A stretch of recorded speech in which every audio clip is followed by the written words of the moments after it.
welcome to the morning show. We're coming to you today on WJOP-LP Newburyport at FM 96.3, on Channel 9, and on Newburyport Community Media's YouTube station at ncmhub.org. I'm your host, Mary Jacobsen, and today I'm delighted to have James Sullivan here. He's program director of the Newburyport Documentary Film Festival. James is an author. He's a longtime Boston Globe contributor and freelance journalist.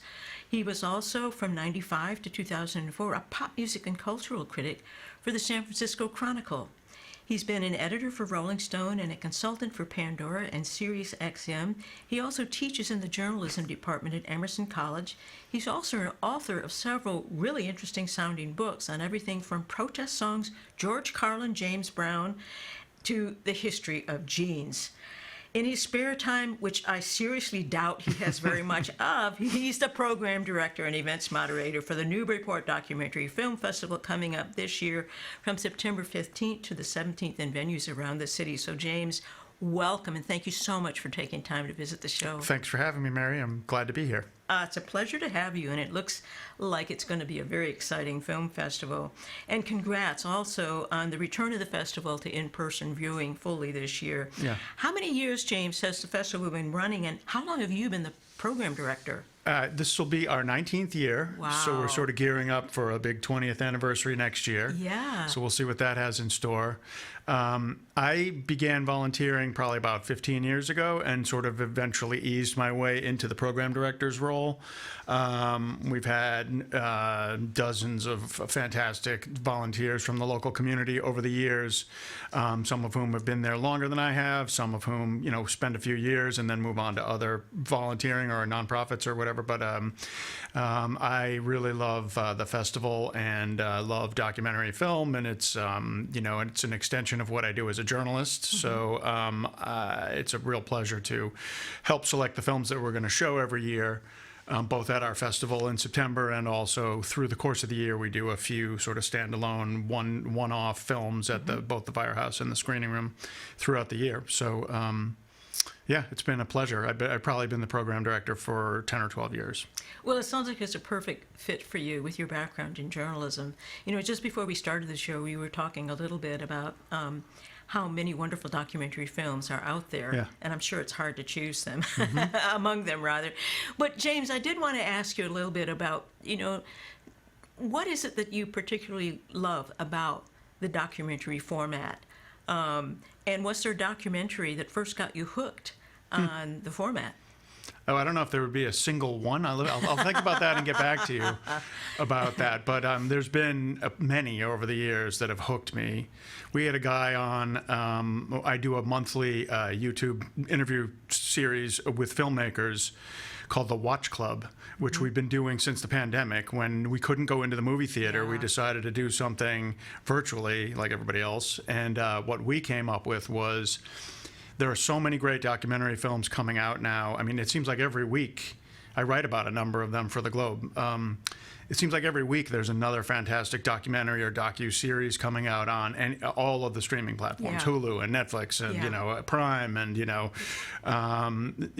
and you can't keep up with them. So what we do with the Watch Club is we will just point to a new documentary that's already available for anybody to stream on one of those platforms. We'll just suggest that they watch it. We're not presenting it in a theater anywhere. We just suggest that they watch it and then come back in a couple weeks and we have lined up the filmmaker to do an interview with them. Wow.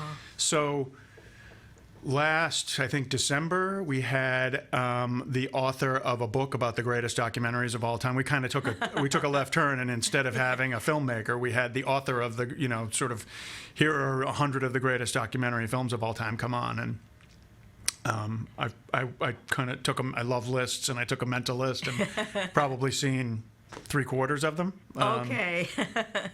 So there are a lot of great documentaries, from 20 years ago or more that I've loved over the years. But in the recent couple of decades, I think we all know at this point that there's been such a proliferation of not just platforms to show films on, but methods of making them, and that the democratization of making art.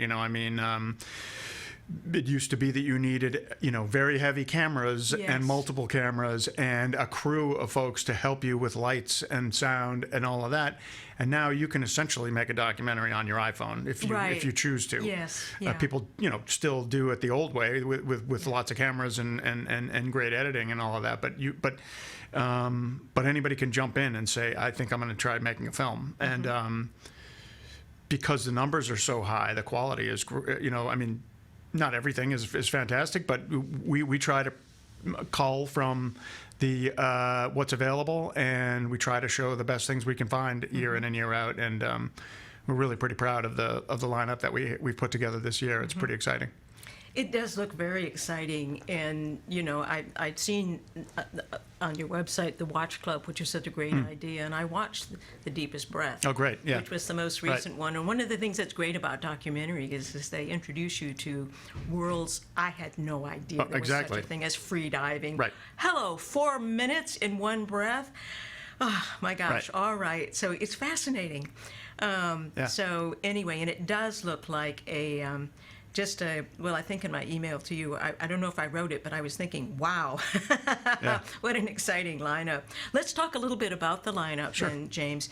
But first of all, is there, when you set out the program, is there any kind of theme that you are thinking of in the back of your mind about this will unite things, or are you just looking for this looks really great, and so let's the only do it? theme that we really have year in and year out is to offer a variety, so that there's hopefully something, if this doesn't look like it floats your boat, maybe that one will.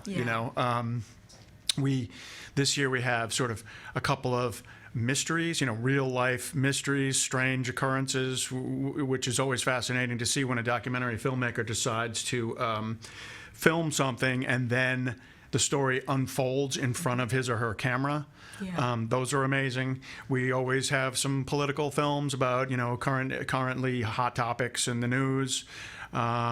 We love what we call, sort of quirkier films that are just about characters or unique people, or, we often see films, obviously, there's tons of documentaries always made about the world of wild animals or even domesticated animals, So, there's definitely sort of similarities to some of the films that we see year in and year out, but every year there's always a handful of things that surprise us, and I think we've picked a bunch of them for this.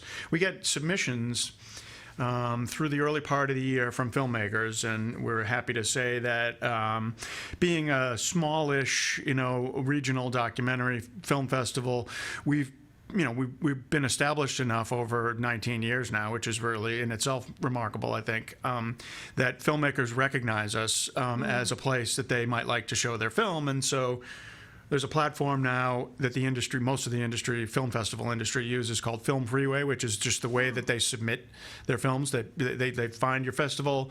They're trying to get into as many festivals as they can. They pay a submission fee and show you their film on this platform, and we go through all of those over the first several months of the year. And happy to say that our submissions numbers have been steady at quite a few more than what we end up choosing. Like, we have a lot to pick from, basically. I don't want to give a number, but we have to send out a lot of notes saying, sorry, we couldn't find room for your film because we're thrilled with these other ones.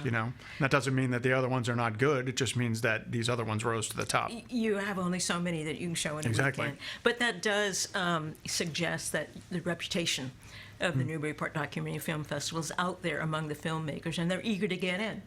I hope so. I mean, the thing that we really are pleased about is that over the years we've found that the percentage of filmmakers who are willing to come here to present their own films is extremely high. So we put them up at the Essex Inn. If they're coming from out of state or from a long distance, we put them up at the Essex Inn.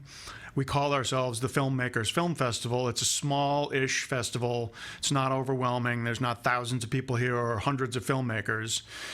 We have 15 feature films this year and 13 more short films.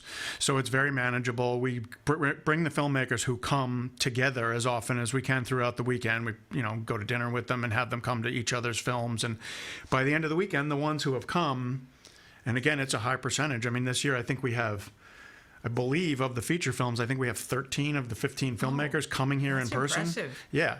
So they can obviously get up afterwards and address the audience and talk in a Q&A format and answer the audience's direct questions. But then they're just sort of also around for the weekend, and it's pretty easy to fall in love with Newburyport when somebody Yes. gives you a free room at the Essex Yes, Inn. absolutely. And the feedback has been almost universally positive from filmmakers over the years, and so that's something that we really take a lot of care and pride in making that a great experience for the filmmakers, so that the audience gets that experience as well. Absolutely, and Yeah. that's such a bonus for the audience to have the filmmaker there and of course, right. engage in conversation. I mean, that's a with the normal filmmaker. part of film festivals, but Yeah. I don't know if that's, unless you're Sundance, I don't know that there are other smaller, medium-sized festivals that get that kind of engagement. Yeah, it's wonderful, and congratulations Thank on you.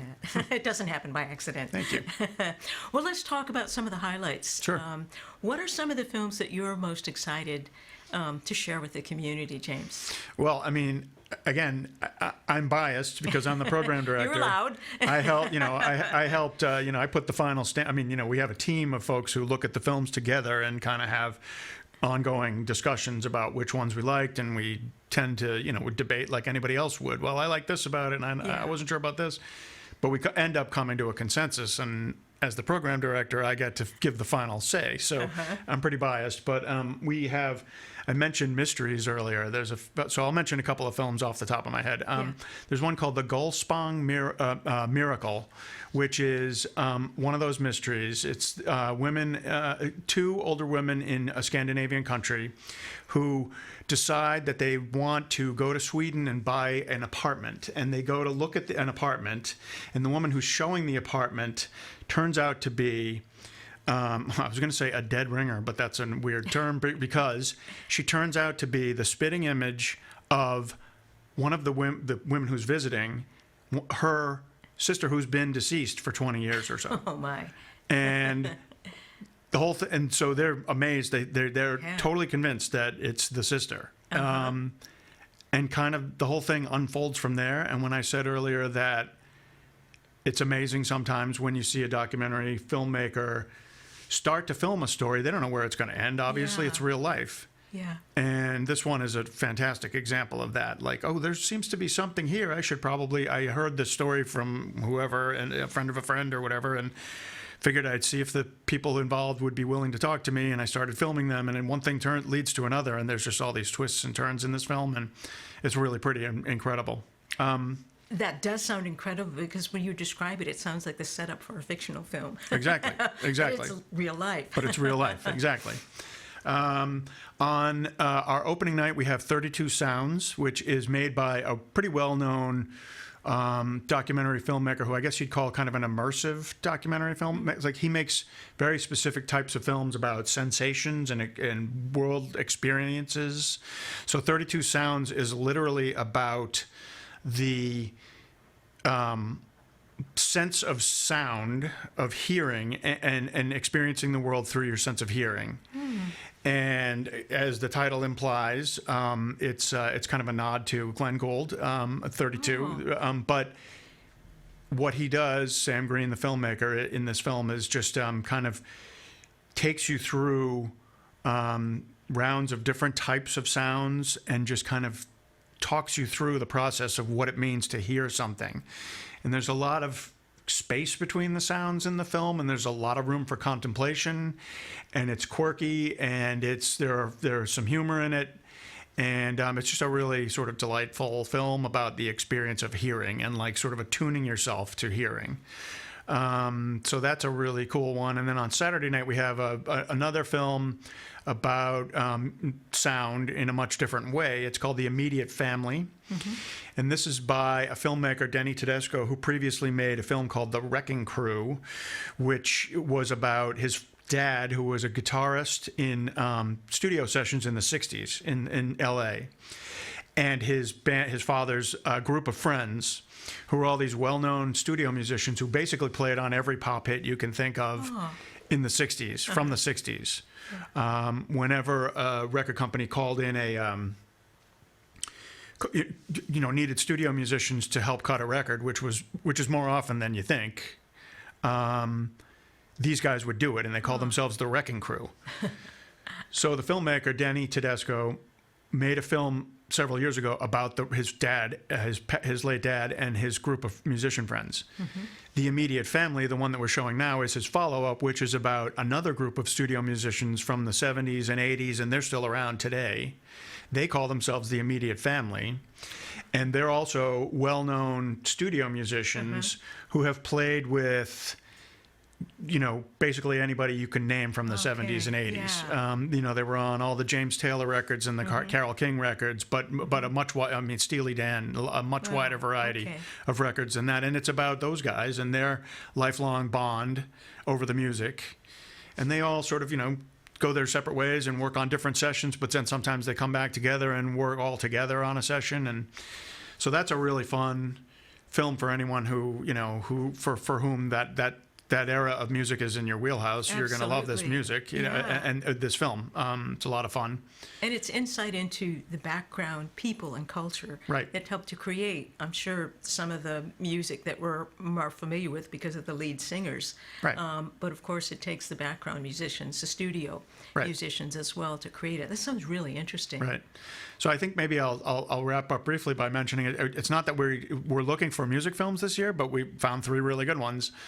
Our Sunday night showcase film is called Sloane, and it's about Carol Sloane, who she passed away a few years ago. She was a jazz singer in the mold of sort of like Sarah Vaughan or Ella Fitzgerald. Fantastically talented woman who was from Providence, Rhode Island, who kind of never got the career recognition maybe she deserved. I mean, a lot of fellow musicians felt like she was one of the best at her craft, at what she did, but kind of never broke through to commercial success. And she lived the last several years of her life in Stoneham, Mass, so it's kind of a local story. And unfortunately, the filmmaker spent some quality time with her in what turned out to be the last couple of years of her life or so. So unfortunately, she passed away, but this is a great memorial to her and her career, and she seemed like a pretty funny, fun woman who you kind of get to know through this film. So. Oh, wonderful. Yeah. Yeah, it's, I was reading about the films in the program, and it sounds like she was just, among the cognoscenti, so to speak, she was really well known. Right. And an extraordinarily gifted jazz singer, nationally and internationally. Sure. So it's wonderful that she's coming back to life now in this film, and more people will be able to learn about her and enjoy her music and her talent. So that's great. Right. Well, there were some others that I read about I wanted to ask you about. Sure. You've already talked about some of the ones that I had written down. I want to ask James about these. Gulfspan and 32 Sounds and Sloane were 3 of the ones, but there's some others that I wanted to ask you about. One of them is Torched. Please tell us about that. That sounds unusual. Unusual, sure. This is the kind of an example of someone who's just sort of a local person who may or may not be a filmmaker who says, there's something going on in my neighborhood, in my community that I think is worth documenting. So this is about an ultimate frisbee team. If anybody who doesn't know what ultimate frisbee is, it's that game that you see people playing on like town commons or on the beach or whatever, where you're playing frisbee as if it's soccer. So you're tossing to your teammates and running up and down the field. It's a semi-pro, all female ultimate frisbee team in Austin, Texas. And the sort of the side story, so it's about their existence and the fact that they've been underdogs for years, but the women who play are really spirited and love the game and love each other. But the side story is that several of them are LGBT, or they consider themselves non-binary. So there's kind of a rainbow flag undertone to the film where they're proudly gay and activists on their own behalf and for the LGBT community. So there's that, but it's sort of couched in this idea of this underdog semi-pro team where the women all have to have they make very little money playing this game, but they do it for the love of the sport. Yeah. It just sounded really intriguing, and like as with The Deepest Breath, Yep. this world that you otherwise wouldn't know about, Exactly. That's out there and existing and moving forward and bringing people together. Right. And so it's a documentary that enables you to have access into people you'd otherwise never learn about and the world of their activity. And what this sport means to them, and I knew nothing about ultimate frisbee. And what people's passions are, Yes, like what drives them. absolutely. I mean, Yeah. these women all talk about, they joke about it. At one point, the interviewer says, "How much money do you make a game?" And they're like, $25, $30. Like they definitely don't make a living off it. Yeah. But they're devoted to it, and it's the thing that drives them. They might work a job that's not all that exciting to them, but they're happy to do it if it means that they can play this game that they love. And that's one of the things that I love most about the whole world of documentary film is that you find out what drives people. Yeah. What motivates people. What gives them. What are they passionate about? Yeah. Well, another one that I wanted to ask you to talk a bit about was Brief Tender Light. So, and I'm glad you mentioned that one because we are really thrilled to say that our screening of Brief Tender Light will actually be its world premiere, which for a little festival like ours doesn't happen all that often. Sometimes we have East Coast premieres, films that have screened on the West Coast but not yet on the East Coast. We often have New England premieres, but a world premiere is a pretty big deal for us. It is a big deal. And I meant to check this before I came in, but forgot. I believe that Brief Tender Light, I need to confirm this. I believe that it's already been picked up by POV, which is one of the PBS series, documentary series. Right. So it'll show in several months on the POV, under the POV banner. But we're showing it first. And that film is about... it's a filmmaker who went to MIT. He's from Africa originally, and he filmed 4 friends in similar situations from different countries in Africa, all 4 of them from different countries in Africa, who all got accepted into MIT and came here. And they all had similar ideas about like learning how to do public works and then go back and bring their American education to their home countries. And so the film is about their experience at MIT, but also over the course of several years, their trials and triumphs in, trying to do what they could to bring back something good to their home countries back in Africa. So it's really nicely done, and first time filmmaker, it's incredible to see someone who's never made a documentary before making something that's on that level of quality that PBS is already interested even That's before anybody's wonderful. seen it. That's really great. Right. It sounds like a really inspiring film, as well as bringing us into this world that we might otherwise not have known about. Exactly. So that's wonderful, James. So you asked earlier, Mary, if we had any themes that we look for, and we don't really, but the one thing that we do is if there's some kind of a local Greater Boston or New England connection. Sure. Obviously, for our, ticket buying base here in Newburyport, it's going to be, local stories are of interest. That's Sure. true wherever you are. Sure. If you're in Texas and you knew about that film Torched, and it's about these women who play this game in Austin, Absolutely. you might be a little more inclined to go see Right. it. So that is the one thing we do, and every year we definitely bring in a few films as long as we see them, as long as we get an opportunity to show them that have sort of local or regional appeal. That's right. Absolutely. Well, James, it just sounds like an amazing festival again this year, and I'm eager to get tickets for some of them, and that's the next thing I want to ask you about. Yeah. Could you please tell us what the website Yeah. address is, and how people can get to the schedule, and I believe people can buy tickets right from the website. Yeah, sure. So our website is Newburyport Documentary Film Festival. It's www.nbpt, for anybody who lives here, that's the abbreviation for Newburyport, nbpt.docufest.org. It's kind of a mouthful. The easiest thing to do is just Google us. And If you Google Newburyport yeah, Documentary it's the first thing that comes you up, will our get website. there. Yeah, exactly. That's how I got there. All right. And then the website takes you to, so during the pandemic, we all had to learn how to present films virtually, obviously. there were at the time a number of platforms that nobody was particularly familiar with because people weren't used to doing film festivals virtually, but we all had to learn over the course of those couple of years. And the platform that kind of rose to the top is called Eventive.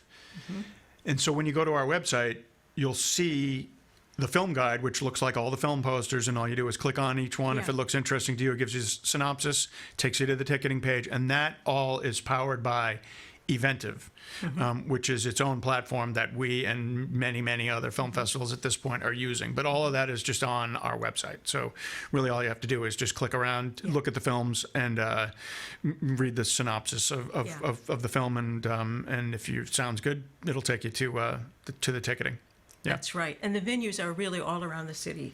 Well, the venues are primarily the firehouse and the screening room. Yep. And we also do a few free events. We have, a few years ago, we started the YES Awards, which is called the Young Emerging Filmmakers Showcase. And that is, we reach out each year to more than a couple, I think about 24 colleges at this point around New England and into New York State. All of which offer film programs, and we ask their film students to submit their short films to our festival. We pick kind of the cream of that crop. We show the 5 or 6 of those films, which we'll do this year at 3 o'clock on Friday afternoon, the 15th, at the screening room. And then at our opening night film at the Firehouse on that same Friday night, we will announce the winner of the this year's YES Award, and that student gets $1,000. Wonderful. And that is courtesy of our sponsors, Dietz and Lynch, who have been sponsoring us for the last couple of years with the YES Award and have made it possible for us to offer the winning student $1,000, which is pretty amazing. That's a great way to support the next generation of documentary Well, that's the idea, filmmakers. exactly. Yeah, which is a wonderful thing to do. And then I'll just briefly mention the other 2 free events. For those of you who've never, engaged with the film festival before and might be curious, come to something free. You'll probably love it, and then we'll get you to buy a ticket after that. But so on Saturday afternoon, I believe it's at 1:30 at the library in the community room at the library. We're showing. We do a work in progress session every year where we have a filmmaker show footage from a film that's not done yet, and then get audience feedback about what they liked, maybe a little bit about what they thought could be better or improved upon, or what they would like to see to flesh out the idea for the film. And this year we have a returning filmmaker. A few years ago we showed a film called WBCN and the American Revolution by Bill Lichtenstein, who's a well-regarded TV newsman who's got his career started at WB, the famous rock and roll station in Boston, WBCN in the 70s. He made a film about the station and about its sort of political impact that we showed to a sold-out house at the Firehouse a few years ago. And his next film is about it's called Broken, and it's very different. It's about the child welfare system in Massachusetts and across the country. Yeah. And about how it's really in dire need of reform. And Bill has partnered with a recently graduated journalism student from, I believe, BU, I hope that's right, who is his on-camera interviewer. And they dive into the child welfare system and try to ask, sort of serious questions about what can be done to improve it. So he's showing probably 20 or 25 minutes of footage from that film to an audience at the library for free on Saturday, and that should be pretty great. And he's, this is a established filmmaker who knows what he's doing, so that should be a good opportunity to get a chance to hear from him. Such an important topic. Right. Good for him for taking it on. And people will have the opportunity then to see that work in progress and to, how he's constructing it, what he's looking at, and to make suggestions. Yeah. Which is very exciting. And they're usually pretty fun. So, Yeah, people enjoy coming to them to say, say their piece, to say what they thought of it, or whether sure. what they're looking forward to seeing in the finished product. Yeah.